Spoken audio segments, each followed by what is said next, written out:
اسمعوا صوت السماء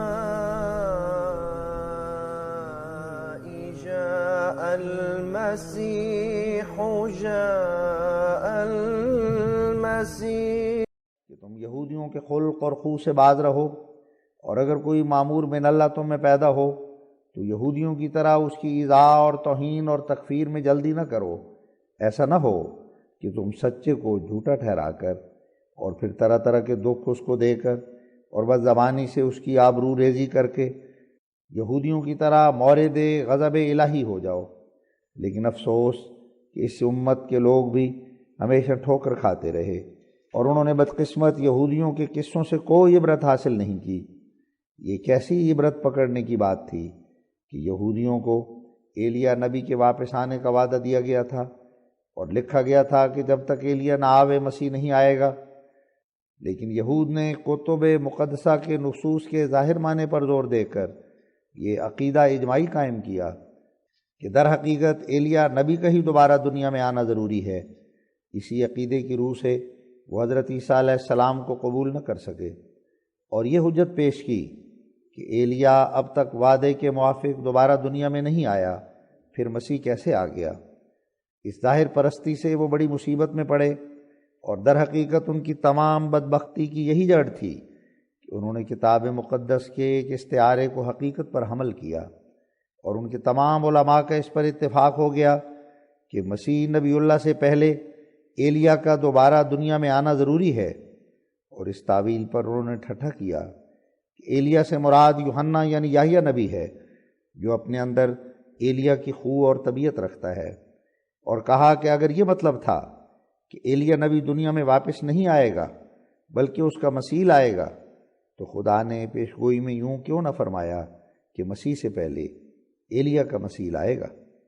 نوٹ: یہ سب باتیں اس کتاب میں لکھی ہیں جو ایک یہودی فاضل نے تالیف کی ہے، جو میرے پاس موجود ہے۔ منہ غرض اس طرح پر ان کے دل سخت ہو گئے، اور ایک راست باز کو کذاب اور کافر اور ملحد قرار دیا۔ اسی شامت سے وہ غضب الہی کے مورد ہو کر سخت عذابوں میں مبتلا ہوئے۔ اسلام میں بھی یہودی صفت لوگوں نے یہی طریقہ اختیار کیا، اور اپنی غلط فہمی پر اصرار کر کے ہر ایک زمانے میں خدا کے مقدس لوگوں کو تکلیفیں دیں۔ دیکھو کیسے امام حسین رضی اللہ عنہ کو چھوڑ کر ہزاروں نادان یزید کے ساتھ ہو گئے، اور اس امام معصوم کو ہاتھ اور زبان سے دکھ دیا، آخر بجز قتل کے راضی نہ ہوئے، اور پھر وقتاً فوقتاً ہمیشہ اس امت کے اماموں اور راست بازوں اور مجددوں کو ستاتے رہے، اور کافر اور بے دین اور زندیق نام رکھتے رہے۔ ہزاروں صادق ان کے ہاتھ سے ستائے گئے، اور نہ صرف یہ کہ ان کا نام کافر رکھا، بلکہ جہاں تک بس چل سکا قتل کرنے اور ذلیل کرنے اور قید کرانے سے فرق نہیں کیا، یہاں تک کہ اب ہمارا زمانہ آ پہنچا،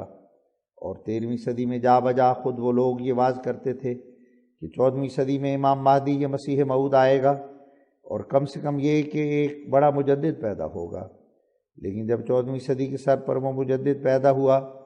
اور نہ صرف خدا تعالیٰ کے الہام نے اس کا نام مسیح موعود رکھا، بلکہ زمانے کے فتن موجودہ نے بھی بزبان حال یہی فتویٰ دیا کہ اس کا نام مسیح موعود چاہیے،